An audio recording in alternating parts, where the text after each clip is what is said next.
Hey all, it's David Ducker coming back at you, and today I'm going to be talking about competition in gaming. I'm going to be talking about healthy competition and unhealthy competition as well, and what the differences are. I was talking to some peeps on the Role Players Anonymous forum. It's a great forum to talk about RPGs. Hit up Facebook, hit up Role Players Anonymous and join that group if you like talking about RPGs. If you don't, then why are you watching my video? But we were talking about competition, and there was some confusion because I love competition. I'm very competitive, and I instill competitive atmosphere at my table. And some people said, "How could you do that? Competition is bad," and they didn't understand. You know, they've been privy to unhealthy competition. And unhealthy competition is awful. It's terrible. It's a poisonous, toxic environment. It's hurtful and mean and petty. So I just wanted to and I clarify with them on the forum, but I thought you had a video about it as well. Just about how good competition, healthy competition, is when you got 6 guys sitting down at the table. They all want to be the best. But they all want to be the best of the best. So they want the other 5 guys to be really good so that they can be slightly better. They want to help everyone else at the table improve. So they want to shine the spotlight on that guy so that that guy can entertain them. And then move the spotlight to somebody else. And then when the spotlight comes over to them, they want to be the most entertaining out of all of them. So I can entertain you better than you entertain me. And so we're all going to take turns doing this. And how can you not have an awesome game if that's everyone's attitude? Especially, as a GM, compared to a game where everybody sits down and say, "Okay, GM, entertain me." You know, how about all of these 6 players are trying to entertain each other and the GM? And then the GM, his workload goes from like here way down to here. He has very little work to do. So he can have more fun because everybody else is working and they're enjoying the work they're putting out. Healthy competition. So that's what I mean by healthy competition. I want to be the best, but I want you to be, right neck and neck with me so that if you get better than me, I can improve and you can help me improve.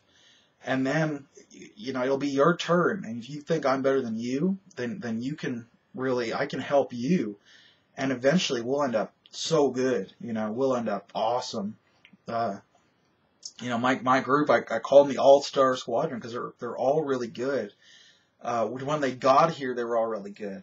And this environment, they've all improved. All of them. Every single one of them. Even the people who I cut from the game got better. I cut certain people from the game. They started out way down here, and they slowly improved, and they got up to like here, but that still wasn't good enough to invite them back. It's not like they were cut, like I kicked them out. It's just like I'm not going to invite them back. But they still improved. And it's because of this environment that we've all fostered together as a team. So that's what I mean by good competition. It's not stealing the spotlight. It's when you're in the spotlight being awesome, but not being afraid to step out of the spotlight, or better yet, shine the spotlight on someone else. I love playing sidekicks because you get the chance to shine the spotlight on someone. If you have a player who's not very good at your game and you want them to improve, grab the best player and say, you're going to be his sidekick. So you do everything you physically can to make him look awesome. That's your job. And if this should be an exciting challenge. You go to them outside the game and say, listen, I need your help. You need to help me get this guy in the game. Help me to make his time the most fun and exciting time he's ever had at the table. Make him feel like a star. and make us all feel like he's a star. We're the all-star squadron, and you're the brightest star right now, but I want him to be the brightest star because I want his skill set to improve to that degree. So help me do this. And they should take it on as a challenge. Say, yes, I can do this. And if they're doing a good job, they're going to look awesome without even trying. They're trying to put him over, but they're going to look awesome. And people are going to like what they're doing. Their character's going to be deeper without trying actively. So that's a great challenge. It's a great way to make the group better. I grabbed Josh and Mike, I think, and I said, let's we had a new player come in, Kevin, and I've never gamed with Kevin before. So we brought him in. I had no idea if he'd be good or if he'd be terrible. And so I just let him do his thing, and I got a feel for him. I'm like, okay, he's all right, he's not bad, So now that I know he's not bad, now that I know he's okay, I went to Josh and Mike, and I said, you guys are awesome. You're bringing the thunder. Your characters are opulent. But I want to make Kevin the main character. I want to put all of the spotlight on Kevin. Because right now he's okay. And I want to take him and make him really good. I want him to really fit in, have a great time. The amount of screen time he's getting by himself with no one helping him is kind of minimal. So you guys keep him in the spotlight as long as you can. So your character, go out of your way to talk to him, or go out of your way to mention him when you're talking to someone else and bring him in.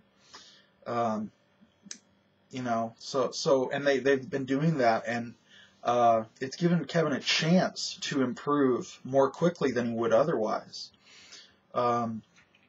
And he has been. He's been doing very good. There's steady improvement. But he's having a great time as well. I mean, this guy is loving the game. So, if nothing else, we've accomplished that. We brought someone who didn't know any of us, and we brought him in, and, within a pretty short amount of time, he likes everyone at the table, and he is having a wonderful time. So at very least, we've accomplished that. We brought someone from the outside, and now he feels like he's in the inner circle. And that's the great thing about RPGs. It can really build friendships really quick. So I do that at your game. If there's somebody who's not having the best time, if there's somebody who's not, able to role play well, give them the chance. And shine the spotlight on them. And get the other people at your table to do this for you. Not just the GM, but invite them, help you. Help him. Because then, he can help everyone. Another example, Josh was coming in off of like a double shift at work. And he was exhausted. And he was like half awake. He was effectively not there. His brain was not there. His body was there. God bless him. He was half asleep. So usually Josh is like the best player at the table, if only slightly. I would say he's usually the best. On this night, he was the worst at the table, easily. And it happens to everyone. It happened to me as a GM. But because we've invested in making sure everyone else was good, we didn't need Josh. That was a great session, even though Josh was not conscious for most of it. And he remembers it, and he remembers that it was a good session, even though he didn't really contribute. So we were still able to game that night. He's not a linchpin. It's not like if Josh's character's not there, or if Josh is half asleep. It's not like the game grinds to a halt and stops. Because we've invested in everyone. Mike's character is important. Kevin's character is important. Charles' character is important. Josh's character is important. But if any one of them are not there, we have everyone else to fall back on, so it's fine. You know, it's like the All-Star Squadron in superhero comics, or the Justice League, or the Avengers. You know, let's pick the Avengers because everyone knows them by now. Thank you, Joss Whedon. Everyone knows them by now. So you got Iron Man, Thor, the Hulk, Captain America, and you know, even if you just have these four, what a team that is. But if you lose, let's say Iron Man, most people, he's like the favorite. But even if the favorite is gone, you still have Thor, you've got Captain America, you've got the Hulk. That's still awesome, you know? So that's what you want at your table. You want to look around and say, if any individual person is not here, we're still awesome. And you can get there by competing to get better. Competing to get better. That's what it's about.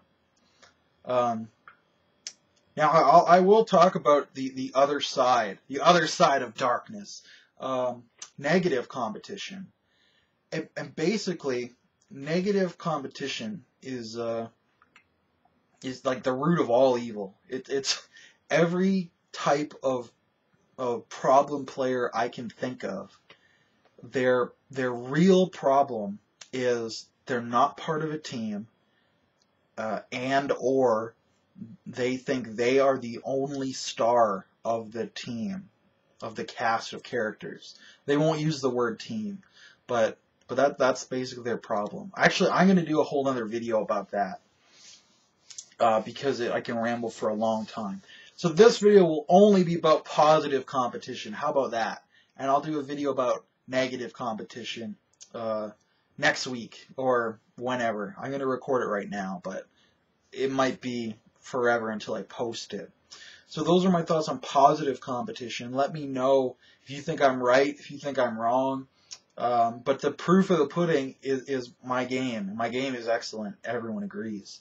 It's not my game, it's our game. That's why it's excellent. If it were my game, it would just be me sitting alone, you know, talking to myself or rolling some dice. And nobody wants that to happen to me, especially me. So I'm going to sign out now. I hope everybody has a good day, though. Cheers.